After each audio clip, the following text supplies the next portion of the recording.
அன்று மதிய நேரம். ஒரு பயணியர் ரயில் நடைமேடையிலிருந்து மெதுவாக நகரத் தொடங்கியது. அதே ரயிலின் ஒரு பெட்டியில் ஜன்னல் ஓரமாக ஒரு இளைஞன் அமர்ந்திருந்தான். அவன் பெயர் விக்ரம். வயது சுமார் 25 இருக்கும். சாதாரண உடை அணிந்த அமைதியான குணம் கொண்ட விக்ரம் ஜன்னல் வழியாக பிளாட்பாரத்தை பார்த்து கொண்டிருந்தான். ஒரு உறவினர் வீட்டு திருமணத்திற்கு செல்வதற்காக அவன் அந்த ரயிலில் பயணித்துக் கொண்டிருந்தான். அப்போது திடீரென்று விக்ரமனின் பார்வை நடைமேடையின் கடைசி முனையில் விழுந்தது. அங்கிருந்து ஒரு பெண்ணும் ஒரு வயதான மூதாட்டியும் ரயிலை நோக்கி வேகமாக ஓடி வந்து கொண்டிருந்தனர். இருவர் கைகளிலும் மூட்டைகள் இருந்தன. அந்த பெண்ணின் தோளில் ஒரு பை இருந்தது. மூதாட்டி தன் தலையில் ஒரு சிறிய மூட்டையை வைத்திருந்தார். இருவரும் விரைவாக ரயிலை எட்ட முயற்சித்தனர். ஆனால் ரயில் இப்போது நடைமேடையில் வேகம் எடுக்க தொடங்கியிருந்தது.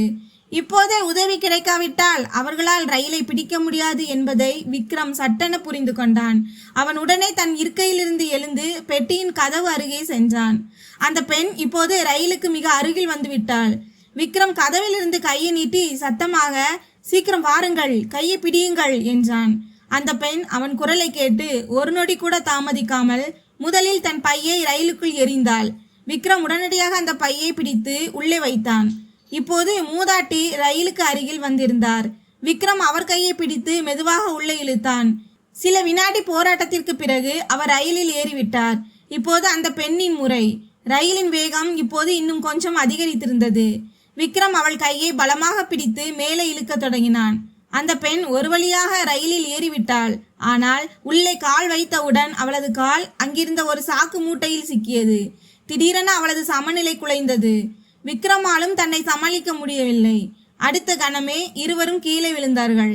கீழே பைகளும் மூட்டைகளும் இருந்ததால் பெரிய அளவில் காயம் ஏதும் ஏற்படவில்லை. ஒரு நொடி இருவரும் ஒருவரை ஒருவர் பார்த்து கொண்டனர். பிறகு இருவரும் சிரிக்க தொடங்கினர். அந்த மூதாட்டியும் சிரிக்க ஆரம்பித்தார்.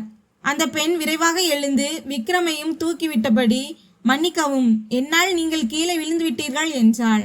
விக்ரம் புன்னகைத்தான். "பரவாயில்லை, எப்படியோ ரயிலை பிடித்து விட்டீர்களே, அது போதும்" என்றான். மூதாட்டி பெருமூச்சு விட்டுக்கொண்டே, "மகனே, நீ மட்டும் இல்லை என்றால் இன்று நாங்கள் ரயிலை தவற விட்டிருப்போம்" என்றார். விக்ரம் இயல்பாக, "ஐயோ ஆண்டி, இதில் நன்றி சொல்வதற்கு என்ன இருக்கிறது" என்று விக்ரம் கூறினான். மூவரும் கதவு அருகில் இருந்த இருக்கையில் அமர்ந்தனர். சிறிது நேரம் மூச்சிறைக்க அமைதியாக இருந்தனர். பிறகு அந்த பெண் மெல்லிய புன்னகையுடன், "என் பெயர் கயல்" என்றாள். விக்ரம் பதிலுக்கு, "நான் விக்ரம்" என்றான். அந்த மூதாட்டி, "நான் இவளுடைய அம்மா சாவித்ரி" என்றார். மெல்ல மெல்ல சூழல் இயல்பானது. ரயில் இப்போது அதன் வேகத்தில் சென்று கொண்டிருந்தது. ஜன்னலுக்கு வெளியே வயல்வெளிகள், மரங்கள் மற்றும் சிறிய கிராமங்கள் வேகமாக பின்னோக்கி சென்று கொண்டிருந்தன. ஸ்டேஷனுக்கு வர ஏன் தாமதமானது என்பதை பற்றி சிறிது நேரம் மூவரும் பேசிக் கொண்டிருந்தனர். பிறகு விக்ரம், "நீங்கள் எங்கே சென்று கொண்டு இருக்கிறீர்கள்" என்று கேட்டான். "ஒரு திருமணத்திற்கு" என்றாள் கயல். விக்ரம் லேசாக புன்னகைத்து, "நல்லது, நானும் ஒரு திருமணத்திற்குத்தான் போய்க் கொண்டிருக்கிறேன்" என்றான். சிறிது நேரத்திற்கு பிறகு சாவித்ரி, "மகனே, நான் கொஞ்சம் படுத்துக் கொள்ளட்டுமா? மிகவும் சோர்வாக இருக்கிறது" என்றார். விக்ரம் உடனே, "நிச்சயமாக ஆண்டி, நீங்கள் தாராளமாக படுத்துக் கொள்ளுங்கள்" என்றான். சாவித்ரி எதிரே இருந்த இருக்கையில் படுத்துக்கொண்டார். சில நிமிடங்களிலேயே அவர் உறங்கிவிட்டார். இப்போது அந்த இருக்கையில் விக்ரமும் கயலும் மட்டுமே அமர்ந்திருந்தனர். இருவரும் சில நொடிகள் அமைதியாக இருந்தனர். பிறகு விக்ரம் மெதுவாக, "நீங்கள் படிக்கிறீர்களா" என்று கேட்டான். கயல், "ஆம், பட்டப்படிப்பு" என்றாள். மெல்ல மெல்ல இருவருக்கும் இடையே பேச்சுவார்த்தை தொடங்கியது.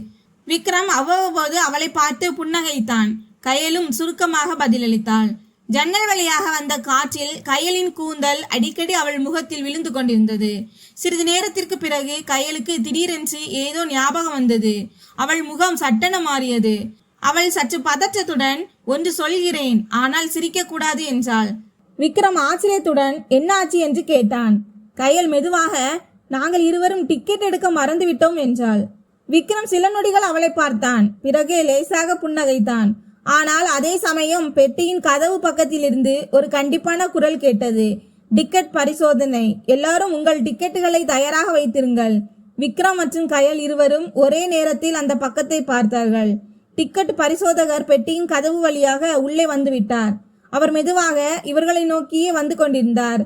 அவருடைய கருப்பு கோட்டு பையில் பேனா இருந்தது. கையில் டிக்கெட் பரிசோதிக்கும் சிறிய இயந்திரம் இருந்தது. அவரது பார்வை பெட்டியில் இருந்த ஒவ்வொரு பயணி மீதும் விழுந்தது.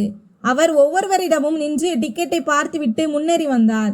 அவர் நெருங்கி வர வர கயலின் இதய துடிப்பு அதிகரித்தது. பயத்தில் அவள் முகம் வெளுத்து போனது.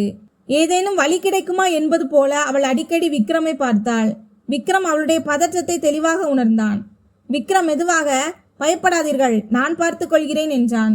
கயல் ஆச்சரியத்துடன் அவனை பார்த்தாள். விக்ரம் என்ன செய்ய போகிறான் என்று அவளுக்கு புரியவில்லை. டிக்கெட் பரிசோதகர் இப்போது அதிக தூரத்தில் இல்லை. அவர் இன்னும் 2 இருக்கைகள் தள்ளியே நின்று கொண்டிருந்தார். அடுத்த கணமே அவர்கள் இருக்கைக்கு வரப்போகிறார். பயத்தில் கயலின் கைகள் குளிர்ந்து போயின. அவள் மெதுவாக தன் தாயை பார்த்தாள். சாவித்ரி இன்னும் ஆழ்ந்த உறக்கத்தில் இருந்தார். அடுத்த சில நொடிகள் என்ன நடக்கப் போகிறது என்பது பற்றி அவருக்கு எந்த யோசனையும் இல்லை. அப்போது டிக்கெட் பரிசோதகர் அவர்கள் இருக்கைக்கு முன்னால் வந்து நின்றார். அவர் கண்டிப்பான குரலில், டிக்கெட்டை காட்டுங்கள் என்றார். விக்ரம் பதற்றமடையாமல் தன் பையிலிருந்து டிக்கெட்டை எடுத்து அவரிடம் நீட்டினான். டிக்கெட் பரிசோதகர் டிக்கெட்டை பார்த்து இயந்திரம் மூலம் ஸ்கேன் செய்துவிட்டு தலையசைத்தார். பிறகு அவரது பார்வை கயல் மீது விழுந்தது. உங்கள் டிக்கெட் என்று அவர் கேட்டார். கயலின் வார்த்தைகள் உளறி போயின. அவளால் பேசவே முடியவில்லை. அப்போது விக்ரம் உடனடியாக, சார், இவர்களிடம் டிக்கெட் இருக்கிறது என்றான். கயல் சட்டென்று விக்ரமை பார்த்தாள். விக்ரம் மிகவும் மெல்லிய சைகை மூலம் அவளை அமைதியாக இருக்கும்படி கூறினான்.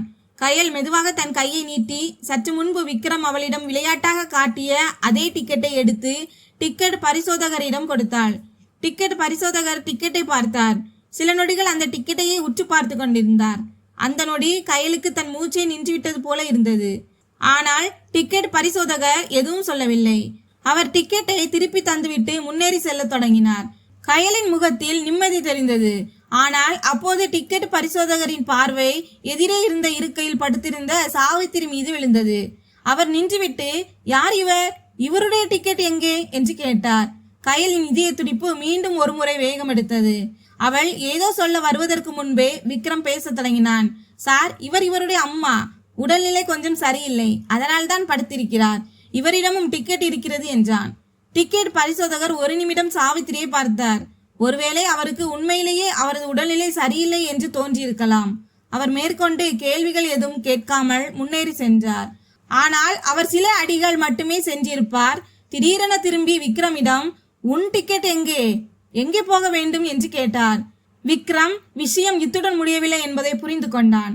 அவன் மெதுவாக, சார், அடுத்த ஸ்டேஷன் வரை என்றான். டிக்கெட் பரிசோதகர் புருவத்தை சுருக்கி கொண்டு, ஆனால் நீ இங்கே அமர்ந்திருக்கிறாயே, சரி, கொஞ்சம் அங்கே வா என்றார். விக்ரம் மறுப்பு ஏதும் சொல்லாமல் அவருடன் எழுந்து பெட்டியின் கதவு பக்கம் சென்றான். கயலின் கண்கள் தொடர்ந்து அவர்கள் மீதே நிலைத்திருந்தன. கதவு அருகே சென்றதும் டிக்கெட் பரிசோதகர் மெதுவான குரலில், உண்மையை சொல், விஷயம் என்ன என்று உண்மையை சொல் என்றார். விக்ரம் எதையும் மறைக்காமல் வெளிப்படையாக சொன்னான். சார், இவர்கள் அவசரத்தில் டிக்கெட் எடுக்க மறந்துவிட்டார்கள். ஓடி வந்துதான் ரயிலை பிடித்தார்கள். இப்போது டிக்கெட் எடுத்தால் அவர்களுக்கு பெரிய சிரமமாகிவிடும் என்றான். டிக்கெட் பரிசோதகர் சிறிது நேரம் அவனை பார்த்தார். பிறகு, சரி, ஆனால் விதிமுறை என்பது விதிமுறைதான். டிக்கெட் இல்லாமல் பயணம் செல்வதற்கான அபராதத்தை செலுத்த வேண்டும் என்று கூறி ஒரு தொகையை குறிப்பிட்டார். விக்ரம் சில நொடிகள் அமைதியாக இருந்தான். பிறகு தன் பையிலிருந்து பணத்தை எடுத்து டிக்கெட் பரிசோதகரிடம் கொடுத்தான். அவர் பணத்தை பெற்றுக்கொண்டு இயந்திரம் மூலம் டிக்கெட் எடுத்து விக்ரமிடம் கொடுத்தார். இப்போது எல்லாம் சரி என்று கூறிவிட்டு அவர் அடுத்த பெட்டியை நோக்கி சென்றார். விக்ரம் ஒரு கணம் அங்கே நின்றான். பிறகு ஒரு பெருமூச்சு விட்டுவிட்டு தன் இருக்கைக்கு திரும்பினான். கயல் இன்னும் பதற்றத்துடனேயே அமர்ந்திருந்தாள். விக்ரம் அருகில் அமர்ந்ததும் அவள் உடனே என்ன ஆச்சு என்று கேட்டாள். விக்ரம் லேசாக புன்னகைத்து, ஒன்றுமில்லை, டிக்கெட் எடுத்தாகிவிட்டது என்றான். கயல் நிம்மதி அடைந்தாள். ஆனால் அடுத்த கணமே அவளுக்கு ஒன்று புரிந்தது. அவள் மெதுவாக, ஆனால் பணம் என்று கேட்டாள். விக்ரம் பேச்சை திசை திருப்பியபடி, பரவாயில்லை, அது ஒரு சிறிய விஷயம்தான் என்றான். கயல் தன் பையை திறந்து பார்த்தாள். அதில் மிக குறைந்த பணமே இருந்தது. அதை எடுத்து விக்ரமிடம் நீட்டியபடி, இதை வைத்துக் கொள்ளுங்கள், என்னால் உங்களுக்கு சிரமம் ஏற்பட்டுவிட்டது என்றாள். விக்ரம் உடனடியாக தலையசைத்து, வேண்டாம், இதற்கு அவசியம் இல்லை என்றான். ஆனால் கயல் விடாமல், நீங்கள் மட்டும் இல்லை என்றால் நாங்கள் இருவரும் பெரிய சிக்கலில் மாட்டிக்கொண்டிருப்போம் என்றாள். அவளுடைய கண்களில் உண்மையான நன்றியுணர்வு தெரிந்தது. விக்ரம் மெதுவாக, நீங்கள் ரயிலை பிடித்து விட்டீர்கள் அல்லவா, அதுவே போதும் என்றான். கயல் சில நொடிகள் அமைதியாக இருந்தாள். அவள் தொடர்ந்து விக்ரமையே பார்த்து கொண்டிருந்தாள். ஒருவேளை அவளது மனதில் முதன்முறையாக எதிரே அமர்ந்திருக்கும் இந்த இளைஞன் வெறும் உதவி செய்பவன் மட்டுமல்ல, மிகவும் தனித்துவமானவன் என்ற எண்ணம் தோன்றியிருக்கலாம். அதே சமயம் எதிரே இருந்த இருக்கையில் படுத்திருந்த சாவித்திரிக்கு விழிப்பு வந்தது. அவர் எழுந்தவுடனேயே, என்னாச்சு மகளே, ஏதோ சத்தம் கேட்டதே என்று கேட்டார். கயல் விரைவாக, ஒன்றுமில்லை அம்மா, டிக்கெட் பரிசோதனை நடந்தது என்றாள். சாவித்திரி பதற்றமடைந்து, ஐயோ, பிறகு என்ன ஆனது என்று கேட்டார். கயல் புன்னகையுடன் விக்ரமை பார்த்துவிட்டு, ஒன்றுமில்லை, விக்ரம் அவர்கள் எல்லாவற்றையும் பார்த்து கொண்டார் என்றாள். சாவித்திரி உடனடியாக கைகூப்பி, மகனே, இன்று நீ எங்களுக்கு பெரிய உதவி செய்து விட்டாய் என்று உணர்ச்சி வசப்பட்டு கூறினார். விக்ரம் சட்டென அவர் கைகளை பிடித்துக்கொண்டு, ஐயோ ஆன்டி, இப்படியெல்லாம் செய்யாதீர்கள் என்றான். ஆனால் சாவித்திரியின் கண்களில் நன்றி உணர்வு தெளிவாக தெரிந்தது. ரயில் இப்போது வேகமாக அடுத்த நிலையத்தை நோக்கி முன்னேறி கொண்டிருந்தது. வெளியே மாலையின் நிறம் அடரத் தொடங்கியது. ஆனால் பெட்டிக்குள் ஒரு விசித்திரமான அமைதி நிலவியது. கயல் அமைதியாக ஜன்னலுக்கு வெளியே பார்த்து கொண்டிருந்தாள். இடையில் அவள் பார்வை மீண்டும் மீண்டும் விக்ரம் மீது நிலைத்தது. சில மணி நேர பயணத்திலேயே தன் மனதிற்குள் ஏன் இந்த மெல்லிய எண்ணம் ஏற்படுகிறது என்பது அவளுக்கே புரியவில்லை. சிறிது நேரத்திற்கு பிறகு விக்ரமே அந்த அமைதியை கலைத்தான். அவன் மெதுவான குரலில், நீங்கள் எந்த திருமணத்திற்கு செல்கிறீர்கள் என்று கேட்டான். கயல் அவனை பார்த்து, எங்கள் தூரத்து உறவினர் ஒருவரின் வீட்டு திருமணம், அம்மாவின் தங்கை மகளுக்கு திருமணம், அதற்காகத்தான் செல்கிறோம் என்றாள். விக்ரம் தலையசைத்து புன்னகையுடன், நல்லது, நானும் என் உறவினர் ஒருவரின் திருமணத்திற்குத்தான் செல்கிறேன் என்றான். தாங்கள் இருவரும் ஒரே திருமணத்தை பற்றி தான் பேசுகிறோம் என்பது அந்த நேரத்தில் அவர்களுக்கு தெரிந்திருக்கவில்லை. சிறிது நேரத்திற்கு பிறகு சாவித்திரி மீண்டும் நிமிர்ந்து அமர்ந்தார். அவர் சுற்றிலும் பார்த்துவிட்டு விக்ரமை நோக்கி, மகனே, இன்று நீ செய்ததை ஒரு சொந்தக்காரர் தான் செய்ய முடியும். இந்த காலத்தில் அடுத்தவர்களுக்காக யார் இவ்வளவு செய்வார்கள் என்றார். விக்ரம் சற்று தயக்கத்துடன் புன்னகைத்தான்.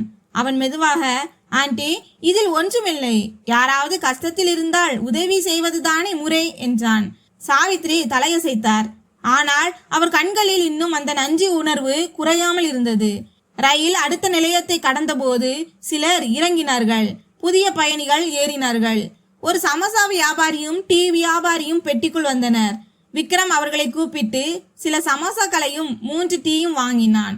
கயல் உடனே, ஐயோ விடுங்கள், நாங்கள் வாங்கிக் கொள்கிறோம் என்றாள். ஆனால் விக்ரம் சிரித்துக்கொண்டே, பரவாயில்லை, இன்று என்னுடைய உபசரிப்பு என்றான். சாவித்திரியும் மறுத்தார். ஆனால் விக்ரம் கேட்கவில்லை. மூவரும் மெதுவாக சமோசா சாப்பிட்டபடி டீ குடிக்க தொடங்கினர். அந்த சிறிய ரயில் பெட்டியில் ஒரு அன்பான சொந்தம் உருவானது. டீ குடித்து முடித்ததும் சாவித்திரி மீண்டும் இருக்கையில் சாய்ந்து அமர்ந்தார். இப்போது பேச்சு பெரும்பாலும் விக்ரமுக்கும் கயலுக்கும் இடையேதான் இருந்தது. அவர்கள் ஒருவரை ஒருவர் பற்றி சிறிய விஷயங்களை பகிர்ந்து கொண்டனர். கயல் தான் பட்டப்படிப்பு படித்துக் கொண்டிருப்பதாகவும் மேற்படிப்பை தொடர விரும்புவதாகவும் கூறினாள். விக்ரம் தன் தந்தையுடன் சேர்ந்து கடையை கவனித்து வருவதாக கூறினான்.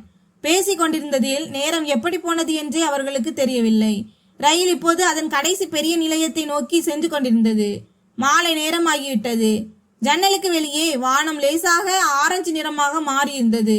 அப்போது அடுத்த நிலையம் நகரத்தின் முக்கிய நிலையம் என்றும் அதற்கடுத்து இறுதி நிலையம் வரப்போகிறது என்றும் அறிவிப்பு வந்தது. இதை கேட்டவுடன் கயலின் மனதில் திடீரென ஒரு விசித்திரமான பதற்றம் உருவானது. இந்த பயணம் இப்போது முடிவுக்கு வரப்போகிறது. ஒருவேளை இத்துடன் இந்த சந்திப்பும் முடிந்துவிடுமோ என்று அவளுக்கு தோன்றியது.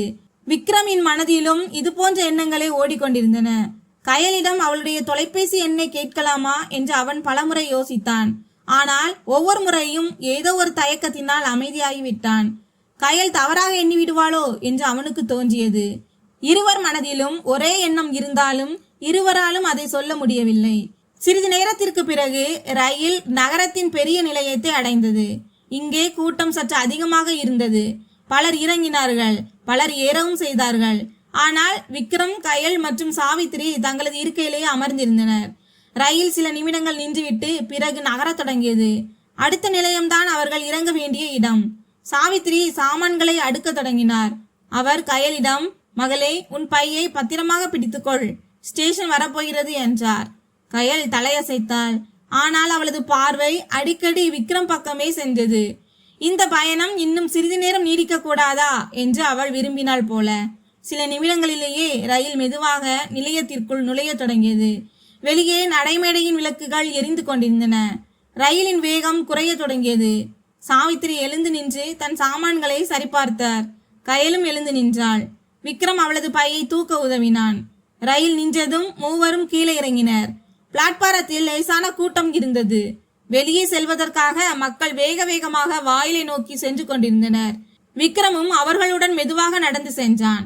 வெளியே செல்லும் போது அவன், நீங்கள் வெளியே வரை வாருங்கள், நானும் அந்த பக்கம்தான் செல்கிறேன் என்றான். நிலையத்திற்கு வெளியே வந்ததும் சாவித்திரி, மகனே, நாங்கள் இங்கிருந்து ரிக்ஷா பிடித்து சென்று விடுவோம் என்றார். அவர் மீண்டும் விக்ரமை ஆசீர்வதித்தார். விக்ரம் புன்னகையுடன் வணக்கம் சொன்னான். அந்த நொடி இருவருக்கும் இடையே ஒரு விசித்திரமான அமைதி நிலவியது. கயலும் விக்ரமும் ஒருவரை ஒருவர் பார்த்து கொண்டனர். ஆனால் எதையும் பேச முடியவில்லை. இறுதியில் சாவித்திரி, வா மகளே, நேரமாகிறது என்றார். கயல் மெதுவாக தன் தாயுடன் முன்னேறி சென்றாள். ஆனால் நடந்து செல்லும் போது 2-3 முறை பின்னால் திரும்பி விக்ரமை பார்த்தாள். விக்ரமும் அங்கே நின்று அவர்கள் செல்வதை பார்த்து கொண்டிருந்தான். சில நொடிகளில் கூட்டத்திற்கு நடுவே அவர்கள் மறைந்து விட்டனர். விக்ரம் சிறிது நேரம் அங்கே நின்றான். அவனுக்கு திடீரென ஏன் இவ்வளவு வெறுமையாக உணர்கிறோம் என்று அவனுக்கு புரியவில்லை. இந்த சிறிய பயணத்தில் ஏதோ ஒன்றை தவறவிட்டது போன்ற உணர்வு அவனுக்கு ஏற்பட்டது. இறுதியில் அவனும் நிலையத்திற்கு வெளியே சாலையை நோக்கி நடந்தான். அவன் எந்த திருமணத்திற்காக அந்த ரயிலில் ஏறி இருந்தானோ அதே திருமணத்திற்கு தான் அவன் செல்ல வேண்டியிருந்தது. ஆனால் இன்னும் சில நிமிடங்களில் அதே திருமணத்தில் மீண்டும் கயலை சந்திக்கப் போகிறோம் என்பது அவனுக்கு தெரிந்திருக்கவில்லை. நிலையத்திலிருந்து வெளியே வந்த பிறகு விக்ரம் சிறிது நேரம் அங்கே நின்றான். மாலை மறைந்து இரவு தொடங்கிவிட்டது. தெருவிளக்குகள் எரிய தொடங்கின. மக்கள் நடமாட்டம் அதிகமாக இருந்தது. யாரோ ஆட்டோ பிடிக்கிறார்கள், யாரோ ரிக்ஷா, யாரோ நடந்து தங்கள் வழியில் சென்று கொண்டிருந்தனர். விக்ரமும் ஒரு ஆட்டோவை நிறுத்தி திருமண நிகழ்ச்சி நடக்கும் இடத்தின் பெயரை கூறினான். ஆட்டோ மெதுவாக நகரத்தின் வீதிகள் வழியாக சென்றது. வழிநடுக விக்ரமினின் மனதில் அந்த ரயில் பயணமே ஓடிக்கொண்டிருந்தது.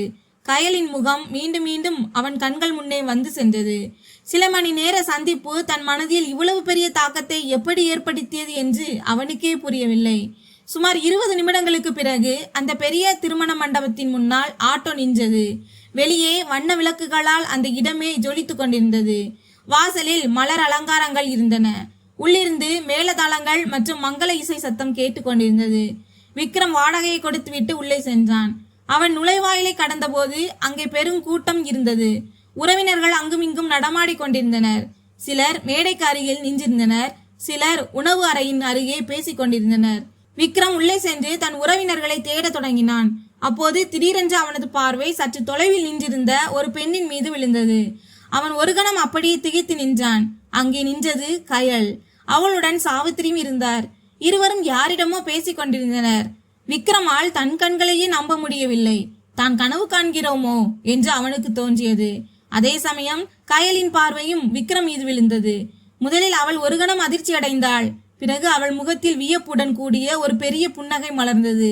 அவள் உடனடியாக தன் தாயுடன் அவனை நோக்கி வந்தாள்.